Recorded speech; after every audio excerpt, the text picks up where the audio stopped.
Ever done your term paper the night before? I've done mine the morning of for a night class. I used to procrastinate like crazy and wait until I was really under the gun to get started.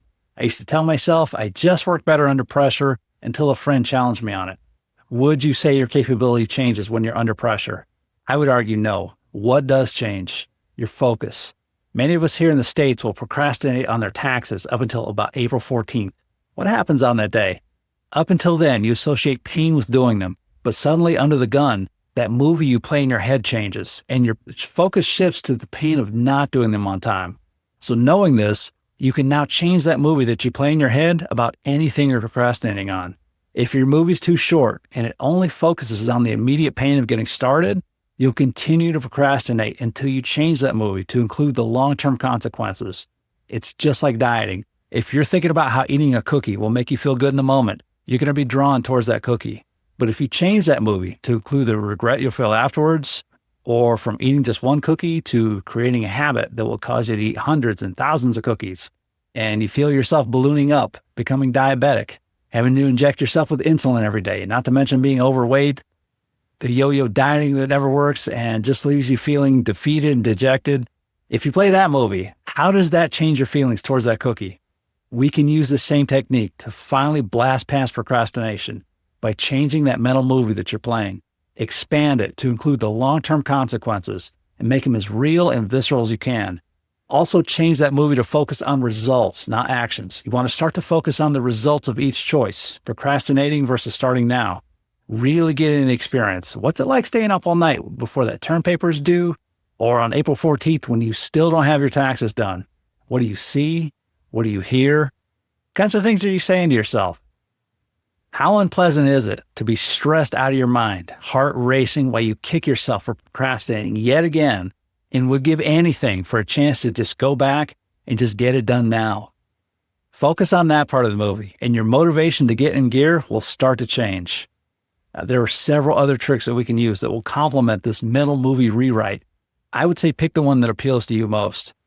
The first is the 2mm approach. Every year, I see my gym packed the first week of January. The second week, we lost about half the new people. By week 3, it's pretty much back to normal. Why do so many people give up 2 weeks into a 52-week year? That's obvious because it's painful, right?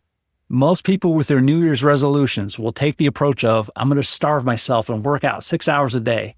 How long do you think you'd stick with that approach?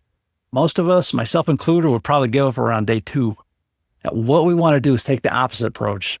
Instead of loading ourselves up on pain and trying to overcome it all at once, which almost never works, we take that pain one tiny little bite at a time. The key to progress is 2mm shifts done every single day. Start easy, leave with a little bit left in your tank, and your energy level will start to snowball. Not to mention you'll look forward to going back versus being in pain and feeling worn out. Do just a little more the next day than the next. 1% improvement every day does not equal 365% in a year. That 1% compounds over and over again and becomes 3,700%. That's 37 times improvement in a year. Tony Robbins interviewed a guy named Stu Millerman who used this approach for running. To celebrate his 50th birthday, he ran 1,000 miles. That's almost 50 marathons back to back, all by doing these 2mm shifts every single day. Another trick is fun gets done. Do you ever procrastinate on things you're looking forward to? Of course not. Why is that? Because you're looking forward to it. Find a trick that will make doing this thing that you're procrastinating on something you'll actually look forward to. To get myself to work out, I like basketball and listen to Tony, so I always had one of his programs in my ears and always ended my workouts with 10 minutes of shooting hoops. I got up and went to the gym at 4 a.m. 5 days a week for 6 years straight using this and the 2mm approach. I can count on one hand the number of times that I missed in that period. I remember when I was a kid and had a ton of homework to get done. My sister recommended to me that, hey, if it seems too much like school, just pig out. That made a lot of sense to me, and it worked. I think I had some popcorn or chips or something, but it interrupted my pattern and got my focus on the food versus all the work. Just that small change in approach made it a lot more bearable, which helped me knock it out. Now, your version of fun could be music. It could be a certain place, maybe the beach or a park. James Clear, in his book, Atomic Habits, had what he calls habit chaining, where you link the thing you're putting off to something you really like doing. So if you don't like working out, you could link it to something you do like, maybe meeting a friend for a coffee afterwards or whatever.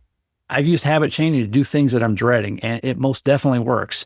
The key is to find something that's fun enough for you so you'll be looking forward to that part versus focusing on the dread of the part you'd rather avoid. And it'll be like that friend who drags you out of the house when you don't feel like getting off the couch. These tricks work extremely well for blasting past procrastination, but we can't just stop there, right? We're going to do a very powerful NLP exercise to hack that mental movie and change those feelings towards the things you're procrastinating about and to get you more than ready to jump into action on it. So close your eyes and think of something you feel motivated to do, also known as your passion or fun. Really get into that experience. What do you see? What do you hear? How do you feel? Now, start to notice, where's that picture, that sound, that feeling located? Physically reach out with your hand and touch it. Take note and remember this location. We'll call this activity A. Now, think of something that you're struggling to get going on. You've got approach avoidance. Again, when you think of this thing, what pictures, what sounds, what feelings come up for you? Where are they located? We'll call this activity B. Now, take that picture, that sound, or that feeling of this thing that's got you motivationally challenged, activity B, and imagine sending it way out in the distance. So far, it's just a dot on the horizon. And just before it pops out of your awareness, I want you to bring it back in towards you. And when it gets just close enough, I want you to bring it back into the location of activity A, that thing that you naturally feel motivated to do. Just snap it in there. Now, notice how your feelings about doing activity B have now changed. Now take this image, this sound, or this feeling about this thing and keeping it in its new place. Imagine right in the center of it, a tiny image or sound or feeling of that first thing that you're naturally motivated to do. Activity A, whose location we just borrowed. Imagine it right in the center. And at the count of 3, I want you to imagine activity A growing into and replacing activity B. 1, 2, 3. Notice those amazing sensations of you doing activity A. Again, really get into it. What do you see? What do you hear? How do you feel? Imagine they've switched places and activity B is now that tiny dot at the center. At the count of 3, I want you to hold on to these sensations as much as you can while you bring back up activity B. 1, 2, 3. Did activity B change at all? Whether it did or didn't, either way is fine. One more time, on 3, bring back up activity A, that thing you're naturally motivated to do. 1, 2, 3.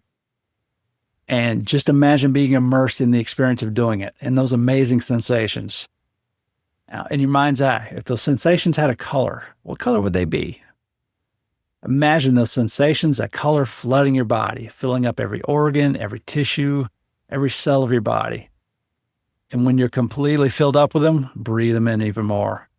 Hold on to every bit of this incredible feeling while you bring back up activity B. 1, 2, 3.